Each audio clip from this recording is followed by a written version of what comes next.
Hey, what's up guys? John here. Elon Musk just closed a location in California, firing 200 in San Mateo, California. He really despises California, and unfortunately, so do I, in many regards. I love California, but I despise it because I have a love-hate relationship. California is so beautiful, it has so much potential. Everything I think could be achieved in California. But the last few years especially has really stripped away the capitalism and the opportunity and a lot of what California had going for it. It's a really challenging atmosphere for many businesses to flourish and to prosper. They've set up many pitfalls in which employers can fall in to get sued. Litigation runs heavy. You know, it's a very big challenge. For example, California has an eviction moratorium in Los Angeles until 2023. Right? And they just issued a new one north of San Francisco just yesterday, a new eviction moratorium. They have one in San Diego. They're everywhere, right? It's a challenging place for business owners, for property owners. But here's what's happening right now. I just got laid off from my dream job at Tesla without warning. It feels like I got uprooted so a billionaire could save some money. And this is a narrative that we hear a lot. The media pictures millionaires and billionaires, these horrible people. But the reality is, if this gentleman was contributing $1 million worth of value to Tesla, and Tesla was benefiting $1 million for hiring him, and even if they were paying him $200,000, would Tesla fire him? Right? No, because they're getting 5x the return on hiring him. The real question is likely, was he worth the hire? Was he bringing in more net revenue than he was costing the company? And the answer probably was no. He was costing the company more than he was bringing in, and he got laid off. It has nothing to do with the billionaire or the millionaire. It has everything to do with capitalism, society. You're paid based on the value you contribute. If you don't contribute the value, then people aren't going to pay for it, right? That's exactly what's happening here. And unfortunately, the media, they're picturing everything as though it's the rich that are the problem, when in reality, no society has ever flourished with a entitled attitude. Unfortunately, it just never happened.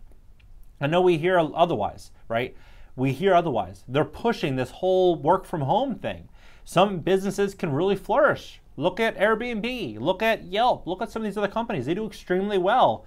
But other businesses like a factory, where you're manufacturing vehicles, running that business remote is going to be pretty challenging, right? And to me, I personally think that if Elon wants to run his business and require people to come to the factory and work, that should be his direction. It's his company. If people don't like that, they can find other companies that will gladly offer opportunities to work remote, right? But who am I? I don't own Airbnb or Yelp or Tesla, so who am I to tell them how they should represent their shareholders, right? At the end of the day, it's their company. They probably have a better idea on what to do and how to run it than I do, all right? So Tesla is now cutting the 200 jobs, and I think that he doesn't like California maybe because of the social policies, and he believes that it's the land of taxes, overregulation, and litigation. And I fully agree.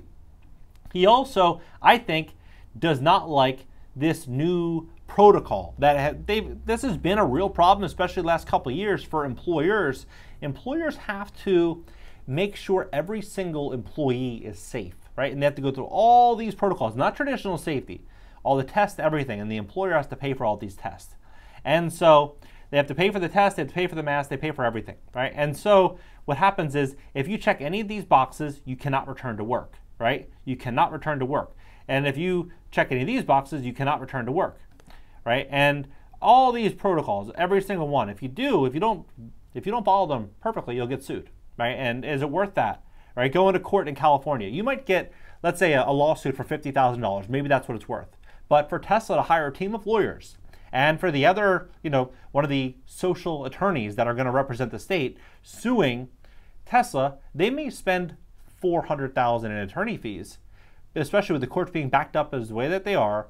And Tesla versus, a small employee in the eyes of like a jury, who's going to win, right? The small employee. So it's better for Tesla to settle. So Tesla might end up giving them $200,000, $250,000, $300,000 to settle it, to not go to court.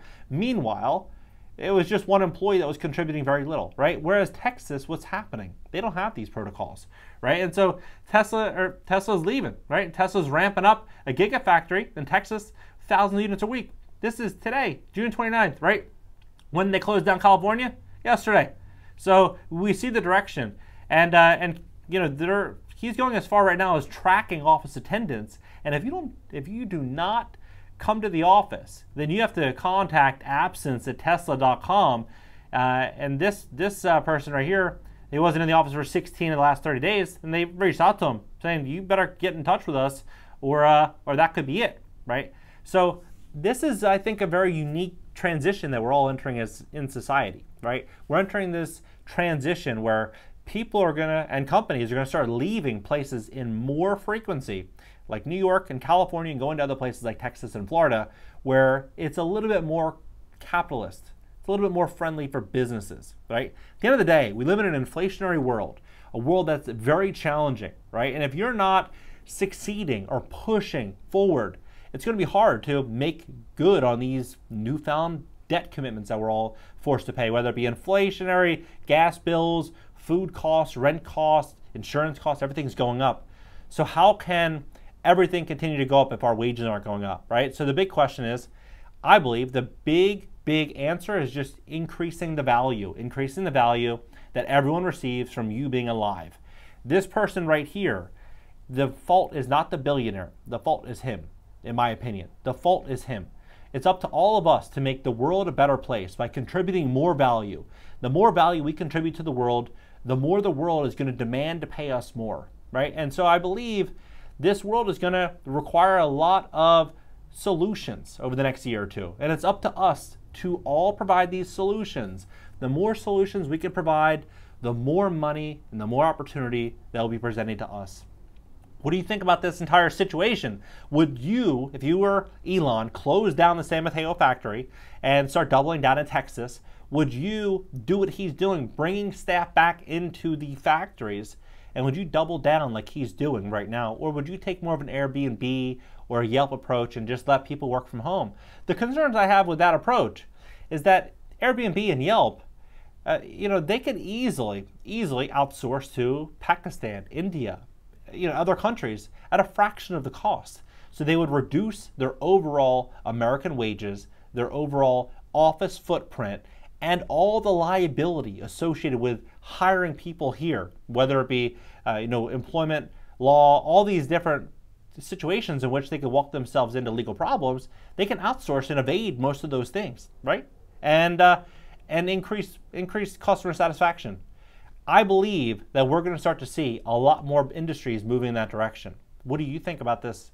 Drop your comments below. Subscribe here. Subscribe to my second YouTube channel. My second YouTube channel is down below, so be sure to subscribe there. And also on my LinkedIn, Twitter, Instagram, and TikTok up in the banner.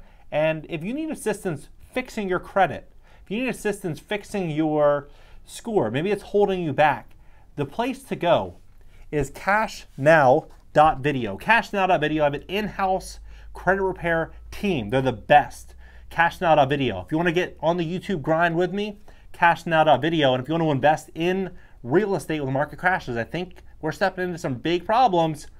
Cashnow.video. All right, guys, I'll see you in the next one. If you're interested in being sponsored on my YouTube channel, visit cashnow.video/sponsor and fill out the application.